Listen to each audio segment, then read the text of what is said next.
Hi everyone. তো বার্থডের দিনের আমার দুপুরবেলার যে আউটফিট আর গ্রুমিংটা ছিল সেটা তোমাদের কেমন লাগিয়েছে তোমরা কিন্তু অবশ্যই বা আগের ভিডিওতে কমেন্ট করে জানিও।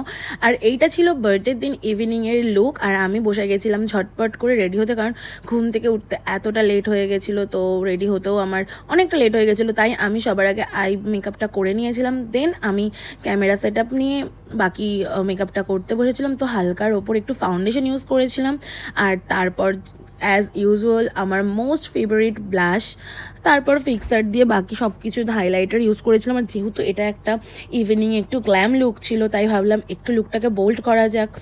আর আমি আমার প্যাকের যে পার্পল কালারের যে হাইলাইটার সেটা ইউজ করেছিলাম, কারণ ওটাতে সত্যি পুরো লুকটাকে বোল্ড করে দেয়। আর সবার লাস্ট একদম আমি একটা বোল্ড রেড লিপস্টিক পরে নিয়েছিলাম। আর তারপর ছিল আমার এই আউটফিট, আর আমার আউটফিটটাও গিফট করেছিল সম্রাট, আর পুরো কালার কম্বিনেশনও নিজে অ্যারেঞ্জ করেছিল। সো দেখা হচ্ছে আবার নেক্সট ভিডিওতে।